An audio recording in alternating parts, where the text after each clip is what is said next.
बच्चों, बड़े बुजुर्ग कह गए हैं कि जब दो लोगों में तगड़ी लड़ाई हो रही हो, उन्हें बस थोड़ी देर के लिए आप अलग कर दो तो लड़ाई अपने आप सुलझ जाती है। सेम वही सीन अभी एनटीए हमारे सिस्टम व्यवस्था के साथ में करता है।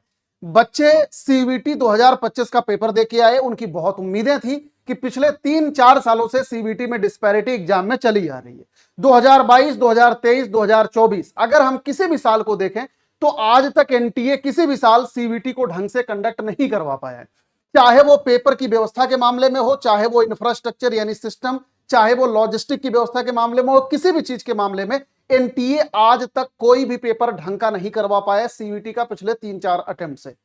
सेम वही चीज इस बार भी चल गई। इस बार जब बच्चों ने बहुत ही उम्मीद से पेपर देना चालू करा, पहले ही दिन कई सारे बच्चों का सिस्टम शटडाउन होने की खबरें आने लग गई। अगले दिन बच्चे पेपर देने गए, अगले दिन पता लग रहा है कि बच्चों का सिस्टम रिस्टार्ट होने लग गया।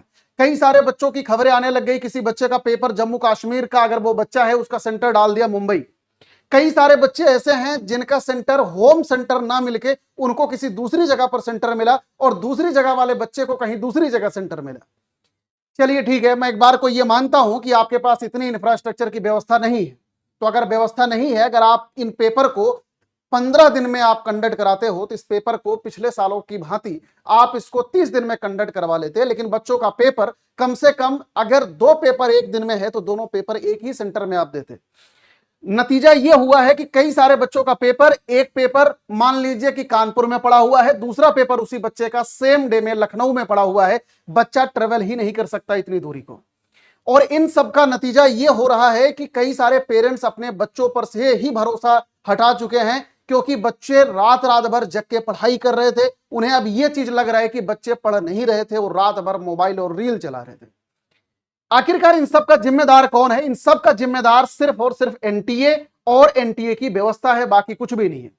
यहां पर आप लोग ये देख सकते हैं कि एक बच्ची ने पेपर दे के आई। ये बच्ची साल भर बहुत अच्छी तरीके से पढ़ चुकी है। ये बच्ची ड्रॉपर है। ड्रॉपर यानी कहने का मतलब है कि वो उसने एक साल सिर्फ और सिर्फ सीवीटी के लिए ड्रॉप ली है। लेकिन उसका नतीजा यह हुआ कि एग्जाम सेंटर की व्यवस्था के कारण उस बच्ची का पूरा पेपर बर्बाद हो चुका। यहां पर आप लोग दूसरी बच्ची का एक और उदाहरण देख सकते हैं कि ये बच्ची, इस बच्ची के पेरेंट्स की डेथ हो गई है, इसके फादर की डेथ हो गई है।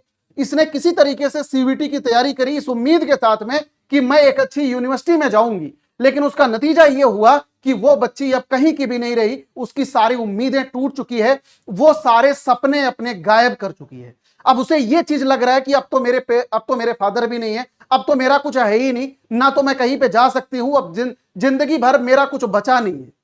इन सब चीजों का जिम्मेदार कौन है? इन सब चीजों का जिम्मेदार सिर्फ और सिर्फ एनटीए है। मेरे पास कुछ एक दिन पहले एक बच्चे का कॉल आया आसाम से। वो बच्चे, वहां पर फ्लड आ चुका था आसाम में, उस बच्चे को पेपर देने जाना था। जनरली आसाम और नॉर्थ ईस्टर्न एरियाज में कनेक्टिविटी रोड की उतनी ज्यादा अच्छी नहीं है। बाढ़ के कारण उसका रोड टूट गया और उसके सेंटर पर जाने में उसको 300 किलोमीटर की ट्रेवलिंग करके जानी पड़ी। उस बच्ची ने बोला कि सर मेरा पेपर छूट गया।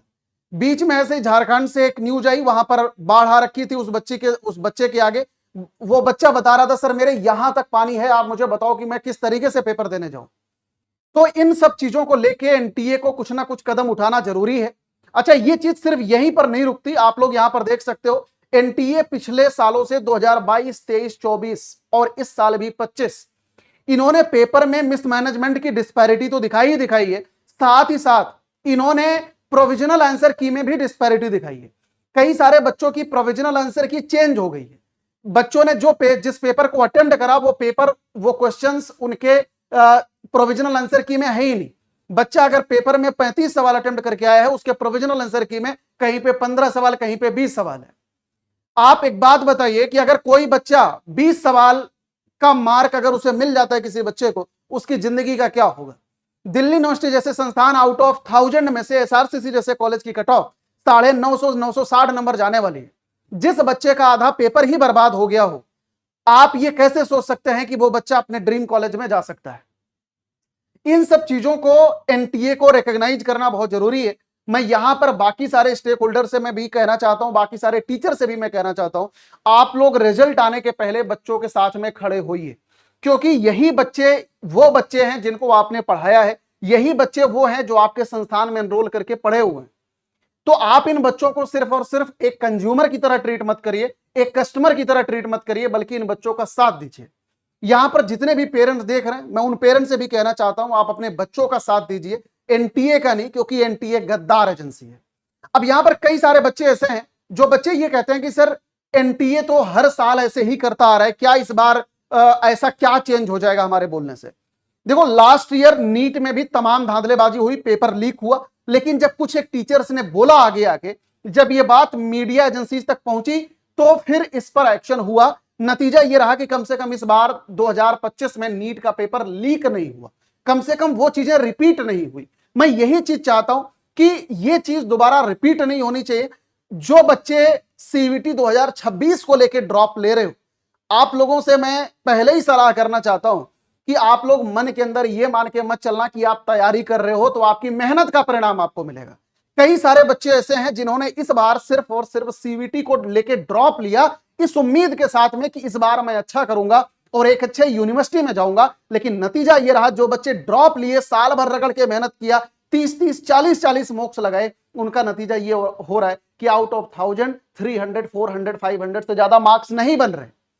अब वो बच्चे ये चीज पूछते हैं कि सर ये बता दो कौन सी प्राइवेट यूनिवर्सिटी में जाना चाहिए, क्योंकि जब तक सीबीटी की काउंसलिंग चलती है तब तक प्राइवेट यूनिवर्सिटी भी अपना दाखिला बंद कर चुकी होती है। इन सब चीजों को अगर आप लोग सोचोगे, आपको यही लगेगा कि ये सिस्टम व्यवस्था हमारे बच्चों के भविष्य के साथ में खिलवाड़ कर रही है।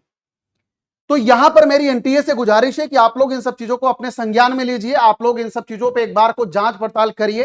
फाइनल रिजल्ट आने के पहले एक बार बच्चों का जो ओरिजिनल रिजल्ट है, जो इनके ड्रॉप्ड क्वेश्चन है, कम से कम इतना सही करिए। यहां पर कई सारे लोग ये कहते हैं कि सर ये चीजें तो जेई और नीट में भी होती हैं। मैं मानता हूं कि होती है, लेकिन हर बार नहीं होती। यहां पर सीवीटी में पिछले 3 सालों से लगातार हो रही है, चाहे 2022, 23, 24, हर साल डिस्पैरिटी पे डिस्पैरिटी, और इनफैक्ट ये चीज बढ़ती जा रही है। इन सब चीजों को खत्म करना होगा, सिस्टम व्यवस्था को। और जितने भी मेरे बच्चे देख रहे हैं, जिन बच्चों के साथ में सारी घटनाएं घटी हुई हैं, आप लोगों को मिलकर आवाज उठाना पड़ेगा। जितने भी पेरेंट्स देख रहे हैं इस वीडियो को अपने फैमिली ग्रुप में, आपके रिश्तेदारों के ग्रुप में जरूर शेयर करिए, ताकि कोई भी इंसान अगर अपने बच्चे को सीबीटी की तैयारी करवाए तो कम से कम इतना बैक ऑफ द माइंड में रख के करवाए कि बच्चे के ऊपर प्रेशर ना डाले। क्योंकि यहां पे सिर्फ बच्चों की मेहनत की बात नहीं है, यहां पर बच्चों की मेहनत के साथ में उनकी किस्मत की बात है। और उनकी किस्मत वो भगवान नहीं लिख रहा है, वो कोई अल्लाह नहीं लिख रहा है, वो सिर्फ और सिर्फ एनटीए लिख रहा है। आखिरकार इंडिया में बाकी सारे पेपर्स भी होते हैं, सीवीटी से बड़ा पेपर एसएससी सीजीएल, बैंकिंग का आईबीपीएस पीओ होता है। ये सारे पेपर अच्छे से कंडक्ट कैसे कराए जाते हैं? सीवीटी में सिर्फ 13.5 लाख बच्चा पार्टिसिपेट करता है, एसएससी बैंकिंग जैसे एग्जाम में इंडिया में 70 से 80 लाख बच्चा पार्टिसिपेट करता है। वहां पे ऐसी डिस्पैरिटी क्यों नहीं देखने को मिलती? और देखने को मिलती है तो वो चीजें के बारे में बोलने वाले लोग हैं, वो सब चीजें सही भी होती है, लेकिन सीवीटी के बारे में कोई बोलने वाला लोग नहीं है। क्योंकि जब आप अपने बच्चे को, जब लोग ये बात बोलेंगे कि आप तो बीए, बीएससी, एमएससी करने जा रहे हो, ये तो घर के पास से ही आप कर लेते, तो आपके अंदर का मनोबल टूट जाता है। आपको ऐसा लगता है बीएससी तो मैं दिल्ली यूनिवर्सिटी या बीएचयू यूनिवर्सिटी में क्यों जाके करूंगा, मैं तो अपने घर के बगल से कर लेता हूं। लेकिन आप एक चीज सोचो कि क्या दुनिया में जितने भी महान इंसान बने हुए हैं, अरुण जेटली जैसे लोग, जितने भी निर्मला सीतारमन, उर्जित पटेल, जितने भी बड़े बड़े लोग हैं, क्या हर कोई जेई नीट करके ही आगे गया? नहीं। क्या जितने बड़े बड़े पॉलिटिशियंस हैं, क्या सब जेई नीट करके आगे गए हुए हैं? नहीं। अगर आप बीएचयू और डीयू के एलुमनाइज को अगर आप देखोगे तो जेई नीट के एलुमनाइज को आप भूल जाओगे, इतनी बड़ी बड़ी पोजीशंस पे। तो आप BSc, MSc, BA, BCom, BBA, इन सब करने वाले बच्चों को आप हल्के में ट्रीट मत करिए, क्योंकि यही बच्चे आगे भारत का भविष्य है। बस मैं इतना कहना चाहता हूं, आप लोग बच्चों के साथ में खड़े रहिए। पेरेंट्स से इतनी गुजारिश है कि आप लोग अपने बच्चों का साथ दीजिए, एनटीए का साथ मत दीजिए, अपने बच्चे पर से भरोसा मत उठाइए। ये शासन व्यवस्था, ये एनटीए अपने आप में ही गद्दार है। इस वीडियो को ज्यादा से ज्यादा लोगों तक शेयर करिए और यूनाइट होकर एनटीए के खिलाफ, इस करप्शन के खिलाफ, इस स्कैम के खिलाफ आवाज उठाते रहिए। Wish you all the very best. Thank you so much.